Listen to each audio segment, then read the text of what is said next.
ہم جب جا رہے ہیں مکہ تو آپ لوگ کئی بار عمرہ کر چکے ہیں، سب کو پتا ہے کہ کیسے کرنا ہے، اور نئے لوگ جو ہیں ان کو اپنے ساتھ لے کر جائیں تاکہ وہ غلطیاں نہ کریں۔ کبھی کبھی غلطیاں کرنے سے آپ کو تنبیہ دینا پڑ سکتا ہے، ہو سکتا ہے۔ تو ان تمام چیزوں سے بچنے کے لیے ضروری ہے کہ ہم عمرے کو اسی طرح ادا کریں جس طرح اللہ کے رسول صلی اللہ علیہ وسلم نے کیا، یا پھر جو ہے صحابہ کے ذریعے سے ان کو بتایا، پھر ان سے پہنچتے پہنچتے ہم تک وہ ساری باتیں پہنچی، اور جو طریقہ ان کا رہا ہے اسی پر ہم کو بھی چلنا ہے۔ ہم اپنی طرف سے کوئی بھی چیز اس کے اندر ایڈ نہیں کر سکتے، کوئی بھی چیز اس کے ساتھ ملا نہیں سکتے۔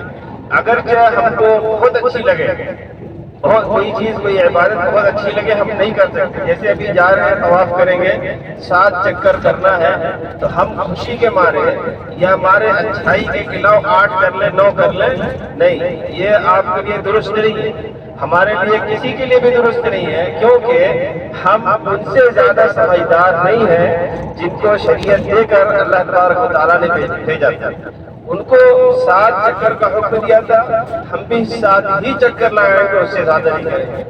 اگر اس سے زیادہ کوئی کرتا ہے جان بوجھ کر عملاً، تو یقین جانیے کہ اس کو توبہ کرنا پڑے گا، اور کبھی کبھی یہ حکم جو ہے کفر تک چلا جاتا ہے، گویا کہ اللہ اور اس کے رسول کی بات نہ مان کر ہم کفر کر رہے ہیں۔ جب ہم کو پتا ہے کہ 7 ہی چکر لگانا ہے تو ہم جان بوجھ کر 8 چکر کیوں لگائیں؟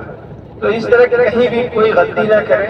ہم جب تک نہ پہنچ جائیں تلبیہ پکاریں، اور اس کے بعد جب پہنچ جائیں اپنے اپنے روٹ پہ پہنچیں، وہاں سے آپ کو وضو کرنا ہے وہ کر لیں، فارغ ہونا ہے وہ کر لیں۔ اگر پھر سے نہانا چاہ رہے ہیں تو نہا لیں، احرام جو آپ پہنے ہوئے ہیں اسی احرام کو پہن لیں، یا اگر چاہیں دوسرا احرام آپ کے پاس ہے، آپ 1 گھنٹے میں بدلنا چاہ رہے ہیں تو بدل لیں۔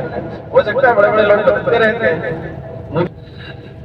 تو آپ اگر چاہیں تو اختیار ہے بدل سکتے ہیں۔ اور ہر کمرے میں 4 آدمی کی گنجائش ہے، ہر کمرے میں 4 آدمی کی گنجائش ہے، تو آپ لوگ ابھی سے فائنل کر لیں کہ کون کس کے ساتھ رہے گا، اور جو بھی جس کے ساتھ رہنا ہے ان میں سے ایک آدمی آ کے مجھ سے چابی لے لے گا، باقی سارے لوگ سائڈ میں بیٹھے، ہر 4 گروپ میں صرف ایک آدمی میرے پاس آئے گا۔ گویا میں کتنے میرے پاس آئیں گے؟ 10 لوگ آئیں گے نا، یا 11 لوگ آئیں گے؟ 11 لوگ آئیں گے، ایک اس کے بعد تو میرے پاس خود ہی چابی ہے۔ 12 کمرے ہیں، اور انشاءاللہ پہنچیں گے، روم دیکھیں کیسا ہے، اللہ عالم بہتر ہوگا انشاءاللہ۔ اس کے بعد آپ کے پاس ٹائم ہوگا کہ آپ حرم چلے جائیں، اور کوشش کریں کہ پہنچنے کے بعد جتنی جلدی ہو سکے ناشتہ پانی کرنے کے بعد حرم پہنچ جائیں۔ حرم کا جو دروازہ ہوتا ہے، مین گیٹ ہوتا ہے، اگر بھیڑ ہوتی ہے تو 10 بجے 9 بجے بلکہ بند کرتے ہیں۔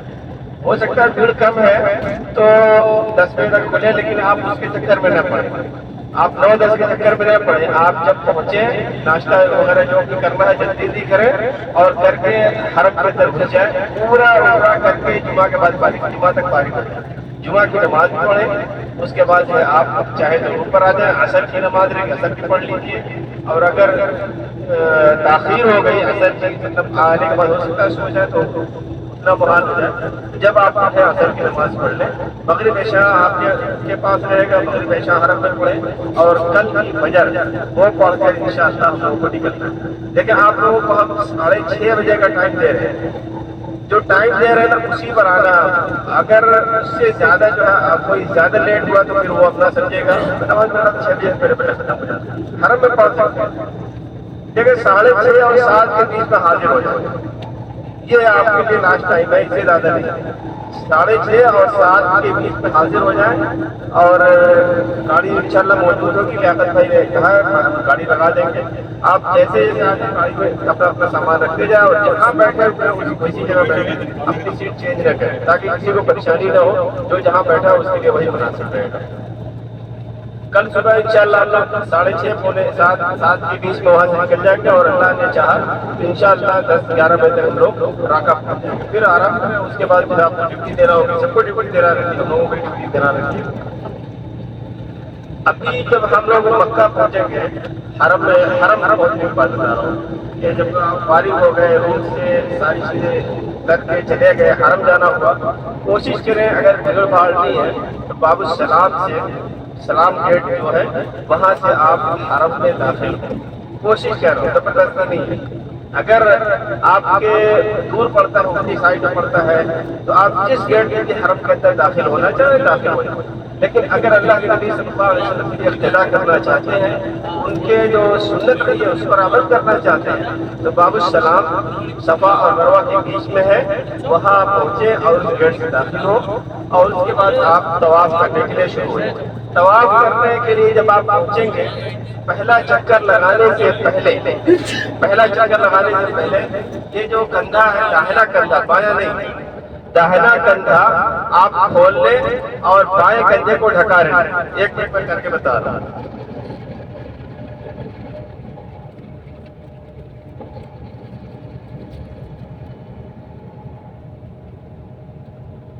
یہ ہے طریقہ، دیکھ رہے ہیں، داہنا کندھا کھلا ہوا ہے اور بایاں کندھا ڈھکا ہوا ہے۔ اور اگر پہ یاد دلا دو، اگر کسی نے بنیان وغیرہ پہنی ہوگی تو نکالتے ہیں، ورنہ اس کو جو ہے دم تک دینا پڑ سکتا ہے، اگر اسی طرح کر لیے تو آخر میں جو ہے دم دینا پڑ جائے گا۔ یہ ہے طریقہ، آپ پہلا چکر لگانے سے پہلے اگر حجر اسود تک پہنچ سکتے ہیں جا کے ہاتھ تک، اور مجھے نہیں لگتا کہ ہم لوگ پہنچ پائیں گے، تو جمعہ کا دن ہے اور بھیڑ پہلے سے بہت رہتی ہے۔ میں جب بچپن میں آیا تھا تو وہی پہلی بار ہمارے والد صاحب نے ہم کو اٹھا کے حجر اسود کا بوسہ دلایا تھا، تو پہلی بار ملا تھا۔ آج اس کے بعد آج تک بوسہ نہیں ملا۔ اتنی بھیڑ ہوتی ہے، پہلے اتنی بھیڑ نہیں ہوتی، مشکل سے جو ہے 50 لوگ ہوتے تھے، اور دھکے دھکا دینے والے نہیں ہوتے تھے، پولیس والے وہاں پہ رہتے تھے، چھوٹے بچوں کو دیکھ کے بچے بھی روکتے تھے، پرنام کر لیتے تھے۔ ابھی تو 50 لوگ صرف لائن میں رہتے ہیں۔ آپ وہاں پہ پہنچے دیکھیں، آپ کو وہاں کچھ نہیں کرنا ہے، آپ حجر اسود کو ٹچ نہیں کر سکتے، مجھے نہیں لگتا، اگر کر دیں تو اچھی بات ہے، بہت اچھی بات ہے۔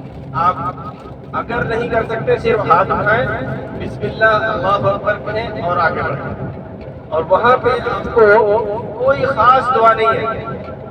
بہت سے لوگ جو کتاب لینے کے آئے ہوتے ہیں نا، پہلے چکر میں یہ دعا، دوسرے چکر میں یہ دعا، تیسرے چکر میں یہ دعا، چوتھے چکر میں یہ دعا، پانچویں میں یہ، چھٹے میں یہ، ساتویں میں یہ۔ بھائی میرے یہ دعا کہاں سے لائے؟ جس نے اسلام کو نشر کیا، جس نے اسلام کو بتایا ہے، اس نے یہ دعا نہیں بتائی۔ ہم ان سے سمجھدار، ان سے زیادہ سمجھدار نہیں ہیں۔ معاف کیجیے گا، نعوذ باللہ، نعوذ باللہ، نعوذ باللہ۔ دنیا کا سب سے سمجھدار انسان بھی اللہ کے رسول صلی اللہ علیہ وسلم سے زیادہ سمجھدار نہیں ہو سکتا، بالکل نہیں ہو سکتا۔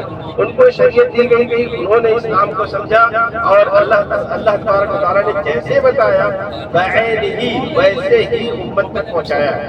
اللہ کے رسول صلی اللہ علیہ وسلم نے جب عمرہ کیا یا حج کیا تو پہلے چکر کے لیے الگ، دوسرے کے لیے الگ، تیسرے کے لیے الگ، ایسی کوئی دعا نہیں پڑھی۔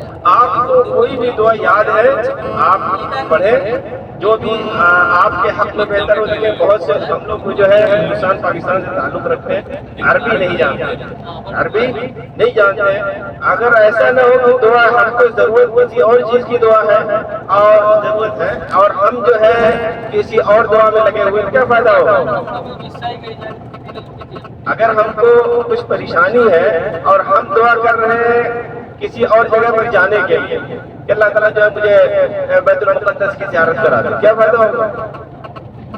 دعا جائز ہے، میں یہ نہیں کروں، مثال دے رہا ہوں سمجھانے کے لیے۔ تو ہم اور آپ اپنی زبان میں دعا کر سکتے ہیں، جب بھی چکر لگاتے ہیں جو آپ کے دل میں آئے دعا کرنا، اپنے لیے، اپنے آل اولاد کے لیے، اپنے ماں باپ کے لیے، اپنے اور لوگوں کے لیے، سارے مسلمانوں کے لیے، جو بھی آپ کے ذہن میں آئے دعا کرتے رہیں، چکر لگاتے رہیں۔